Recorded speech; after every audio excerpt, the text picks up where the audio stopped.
Shalom, selamat pagi Bapak Ibu, Saudara dikasihi Tuhan. Bertemu kita kembali dalam program Santapan Rohani pada saat pagi hari ini, Saudara. Kita berdoa. Bapa di dalam sorga, pagi hari yang indah ini kami mengucap syukur. Kami bangun dengan tidak kurang suatu apapun. Adalah anugerah dan kasih-Mu Tuhan bagi kami. Inilah menjadi syukur kami ya Tuhan. Dan sebentar kami akan mendengarkan kebenaran firman-Mu. Biarlah Engkau berikan kami pengetahuan. Berkati pendengaran kami. Supaya firman-Mu Tuhan masuk di dalam tubuh roh dan jiwa kami. Hingga kami menjadi berkat bagi orang lain. Di dalam nama Tuhan Yesus kami berdoa dan mengucap syukur. Haleluya. Amin. Kita baca kebenaran firman Tuhan. Roma 11 ayat 34. Roma 11 ayat 34, Saudara. Sebab siapakah yang mengetahui pikiran Tuhan? Atau siapakah yang pernah menjadi penasehatnya? Hidup ini perlu penasehat. Siapakah yang bisa disebut penasehat? Penasehat adalah orang yang bisa kita percaya dan memiliki kemampuan untuk bisa memberi nasihatnya. Nasihat berguna untuk memandu perjalanan hidup kita. Tidak semua orang bisa menjadi penasehat, Saudara. Seseorang bisa kita jadikan penasehat jika ia menguasai bidang tertentu dan memiliki pengetahuan yang cukup. Di samping itu, syarat utama untuk menjadi penasehat adalah orang yang tersebut mempunyai kebijaksanaan yang tinggi. Tuhan sudah menyiapkan penasehat. Saudara dikasihi Tuhan. Tuhan sudah menyiapkan penasehat. Bukan penasehat biasa seperti pada umumnya, tetapi penasehat yang ajaib, Saudara. Dalam Yesaya 11 ayat 2. Dalam diri Yesus melekat roh nasihat. Roh Tuhan akan ada padanya. Roh hikmat dan pengertian. Roh nasihat dan keperkasaan, roh pengenalan dan takut akan Tuhan.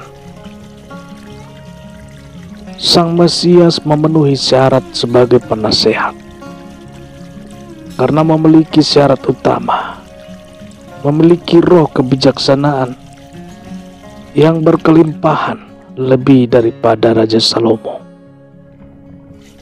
Bagaimana dengan penasehat dunia, Saudara?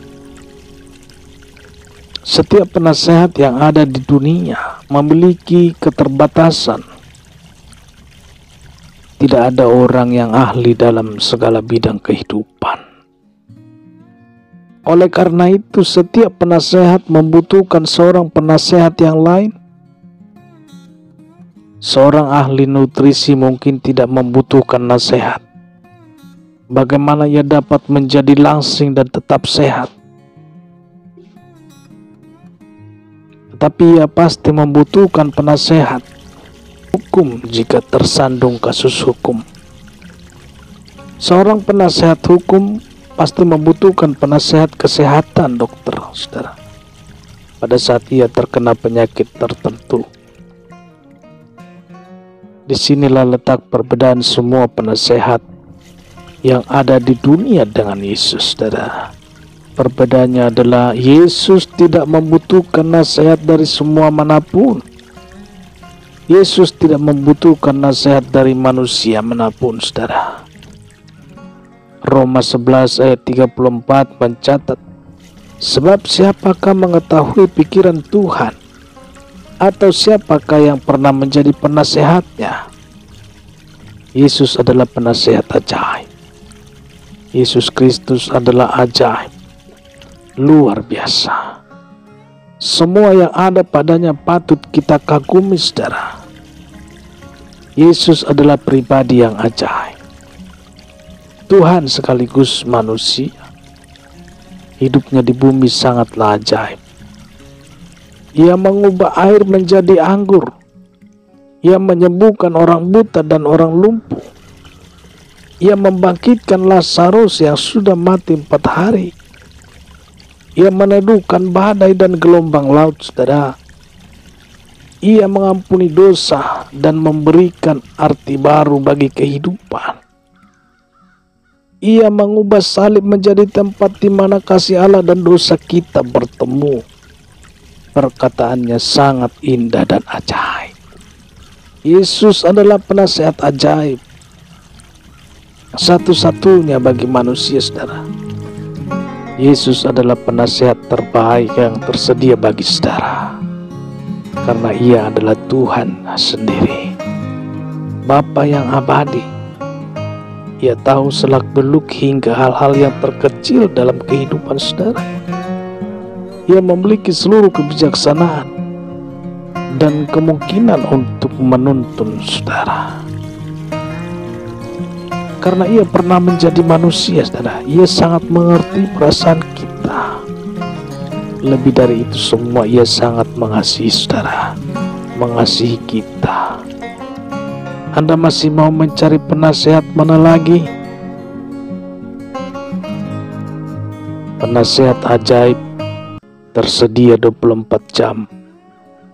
24 jam penuh bagi saudara.